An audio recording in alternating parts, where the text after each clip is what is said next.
بسم اللہ الرحمن الرحیم۔ اپنا اسلامک اسٹوڈیو کے معزز ناظرین، آج ہم آپ کو پھر ایک بار اور ایمان افروز اور روح پرور واقعات سنانے لگے ہیں، مگر مکمل ویڈیو دیکھنے سے قبل آپ ہمارے چینل اپنا اسلامک اسٹوڈیو کو ضرور سبسکرائب کر دیں۔ معزز ناظرین، عراق کا بادشاہ ملک فیصل اول گہری نیند میں تھا۔ اس نے خواب میں دیکھا کہ کوئی اس سے کہہ رہا تھا، ہم رسول اللہ صلی اللہ علیہ وسلم کے دو صحابی دریائے دجلہ کے کنارے دفن ہیں۔ دریا کا رخ تبدیل ہو رہا ہے اور پانی ہماری طرف بڑھ رہا ہے۔ حذیفہ بن یمان رضی اللہ تعالی عنہ کی قبر مبارک میں پانی آ چکا ہے، جبکہ جابر بن عبداللہ رضی اللہ تعالی عنہ کی قبر بھی نم ہونے لگی ہے۔ ہمیں یہاں سے نکال کر دریا کے کنارے سے کچھ فاصلے پر دفن کیا جائے۔ ناظرین، عراق کے بادشاہ نے یہ الفاظ خواب میں سنے، لیکن ان کی طرف کوئی توجہ نہ دی۔ دوسری رات پھر یہی الفاظ سنائی دیے، لیکن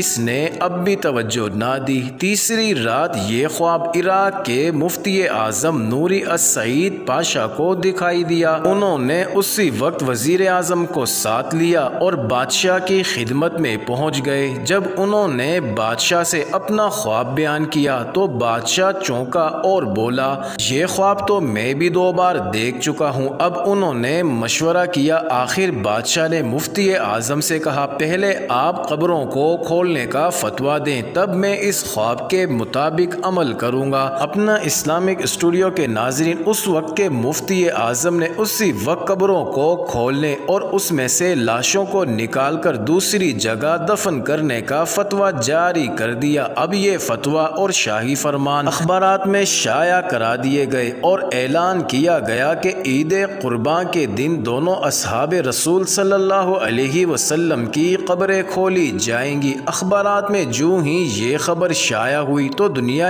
اسلام میں بجلی کی طرح پھیل گئی۔ ناظرین، اخبارات کی دنیا اس خبر کو لے اڑی، اور مزے کی بات یہ کہ یہ حج کے دن تھے۔ تمام دنیا سے مسلمان حج کے لیے مکہ اور مدینہ میں پہنچے ہوئے تھے۔ انہوں نے درخواست کی کہ قبریں حج کے چند روز بعد کھولی جائیں تاکہ وہ سب بھی اس پروگرام میں شرکت کر سکیں۔ ناظرین، اسی طرح حجاز، مصر، شام، لبنان، فلسطین، ترکی، ایران، بلغاریہ، روس اور ہندوستان وغیرہ کے ملکوں سے شاہ عراق کے نام بے شمار تار پہنچے۔ ہم بھی اس موقع پر شرکت کرنا چاہتے ہیں، مہربانی فرما کر مقررہ تاریخ چند روز آگے بڑھا دی جائے۔ چنانچہ دنیا بھر کے مسلمانوں کی خواہش پر دوسرا فرمان یہ جاری کیا گیا کہ اب یہ کام حج کے 10 دن بعد کیا جائے گا۔ آخر کار وہ دن بھی آ گیا جب قبروں کو کھولنا تھا۔ دنیا بھر سے مسلمان وہاں جمع ہو چکے تھے۔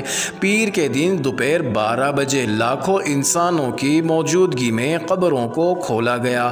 حضرت حذیفہ بن یمان رضی اللہ تعالی عنہ کی قبر میں کچھ پانی آ چکا تھا، جبکہ حضرت جابر بن عبداللہ رضی اللہ تعالی عنہ کی قبر میں نمی پیدا ہو چکی۔ معزز ناظرین، اگرچہ دریائے دجلہ وہاں سے 2 فرلانگ دور تھا، تمام ممالک کے سفیروں، عراقی حکومت کے تمام ارکان اور شاہ فیصل کی موجودگی میں پہلے حضرت حذیفہ بن یمان رضی اللہ تعالی عنہ کی لاش مبارک کو کرین کے ذریعے زمین سے اس طرح اوپر اٹھایا گیا کہ ان کی لاش کرین پر رکھے گئے اسٹریچر پر خود بخود آ گئی۔ اب کرین سے اسٹریچر کو الگ کر کے شاہ فیصل، مفتی اعظم، وزیر جمہوریہ ترکی اور شہزادہ فاروق ولی عہد مصر نے اسٹریچر کو اپنے کندھوں پر اٹھایا اور نہایت احترام کے ساتھ ایک شیشے کے تابوت میں رکھ دیا۔ پھر اسی طرح حضرت جابر بن عبداللہ رضی اللہ تعالی عنہ کی لاش مبارک کو نکالا گیا۔ اپنا اسلامک اسٹوڈیو کے ناظرین، دونوں لاشوں کے کفن بالکل محفوظ تھے، یہاں تک کہ داڑھی مبارک کے بال بھی صحیح سلامت تھے۔ ان لاشوں کو دیکھ کر قطعاً یہ احساس نہیں ہوتا تھا کہ وہ 1300 سال پہلے کی ہیں، بلکہ یوں گمان گزرتا تھا انہیں وفات پائے ابھی مشکل سے 2-3 گھنٹے ہوئے ہیں۔ سب سے عجیب بات یہ ہے کہ دونوں کی آنکھیں کھلی ہوئی تھیں۔ ان میں اس قدر تیز چمک تھی کہ دیکھنے والے ان آنکھوں میں آنکھیں ڈال کر دیکھ نہ سکے۔ بڑے بڑے ڈاکٹر یہ منظر دیکھ کر دنگ رہ گئے۔